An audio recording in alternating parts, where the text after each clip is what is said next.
Good afternoon and Jai Hind student. Welcome again. Now today we discuss about class 12 chapters 2 the end of biopolarity. In this chapter we discuss some important question of board exam. Firstly, what was Soviet system and assess any four feature of Soviet system. जैसे कि हम इस chapter में पूरा Soviet state के बारे में read कर चुके हैं कि सोवियत स्टेट का डिसइंटीग्रेशन कैसे हुआ, सोवियत स्टेट क्या है. Soviet state was introduce after the socialist revolution in Russia 1917 and it was based on the principle of agrarian society and plant economy and control by the state. And its four feature can be summed up in the following ways. जो Russian revolution के 1970 के बाद ही जो Soviet system था वो भर के आया था और इसका मेन प्रिंसिपल क्या थे, यानी सबको समानता देना, सबको इक्वालिटी देना और जो अपनी इकोनॉमी है उसको डेवलप करना, उसको कंट्रोल करना. और इसके मेन फोर फीचर्स थे. The Soviet system insured a minimum standard of living for its citizen. सब भी जो भी उनके सिटीजन हैं सबको इक्वालिटी मिनिमम स्टैंडर्ड मिले. जो पुअर हैं उनको ईजिली रेट पे उनको जो लिविंग स्टैंडर्ड हो सबका इक्वल हो, उनको ज़्यादा मनी नहीं खर्च करना पड़े. And the government subsidy basic necessity including health education. जो बेसिक चीज़ें थी एक सिटीज़न की, एक ह्यूमन बीइंग की जो बेसिक चीज़ें होती हैं जैसे हेल्थ एजुकेशन, ये उनको सब्सिडी पे देना यानी चीप रेट पे देना. And there was no unemployment in the Soviet system. और सोवियत सिस्टम में कोई भी बेरोजगार नहीं था, बिकॉज सबको इस तरह जब लिविंग स्टैंडर्ड सबको इक्वल दिया जाएगा तो अनएम्प्लॉयमेंट तो रह ही नहीं जाएगी. And state ownership was the dominate owned and control by the Soviet state. और जितना भी जो भी इंडस्ट्री वगैरह थी जैसे कि सब कुछ किसके अंडर में थी, सब गवर्नमेंट के अंडर में थी, सबको गवर्नमेंट संभाल रही थी. And explain 6 factors which help the Soviet union becoming super power after second world war. कोई 6 फैक्टर्स बताने हैं कि सेकेंड वर्ल्ड वॉर के बाद सोवियत यूनियन सुपर पावर कैसे बनी. The following factors help Soviet union becoming super power after second world war. The east European countries the Soviet army had liberated from the fascist forces and came under the control of the USSR, and the political and economic system of all these countries were modeled after the USSR and collectively were called the second world.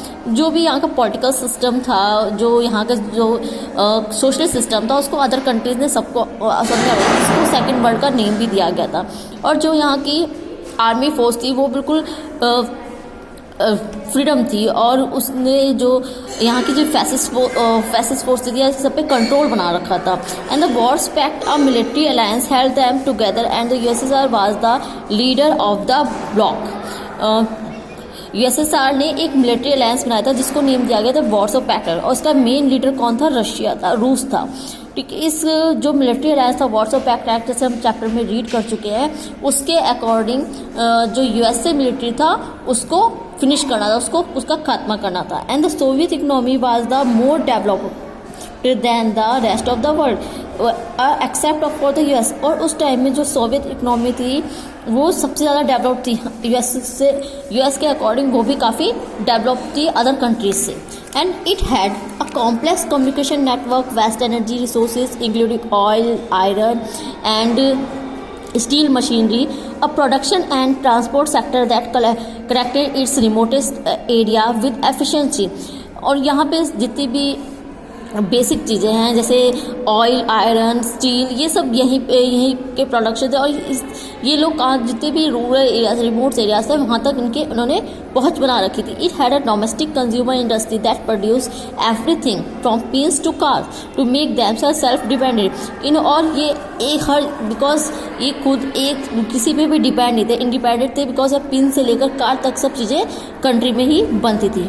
Now most important question, what was shock therapy and was this best way to make a transition from the communism to capitalism? Shock therapy was a painful process, the transition from an authoritarian socialist system to democratic capitalist system.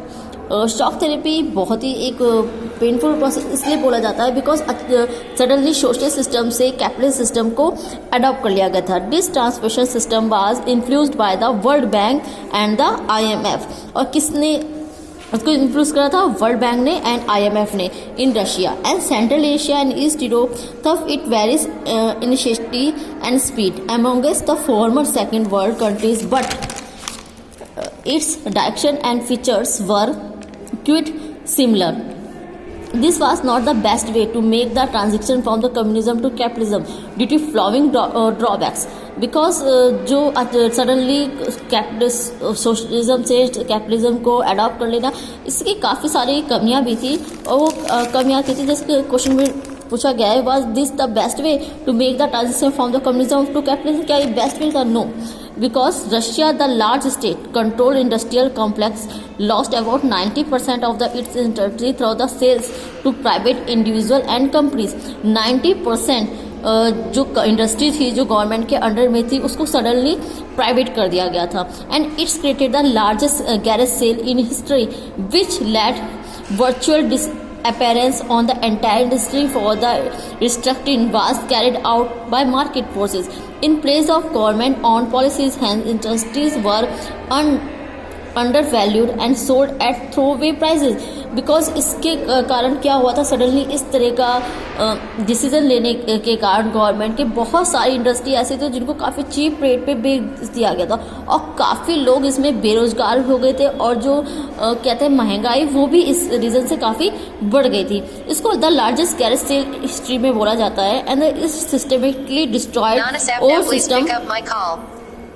Old system of social welfare. It's systematically destroyed old system of social welfare. और कहीं ना कहीं इसने पूरी तरह से जो social welfare system था उसको पूरी तरह से डिस्ट्रॉय कर दिया था.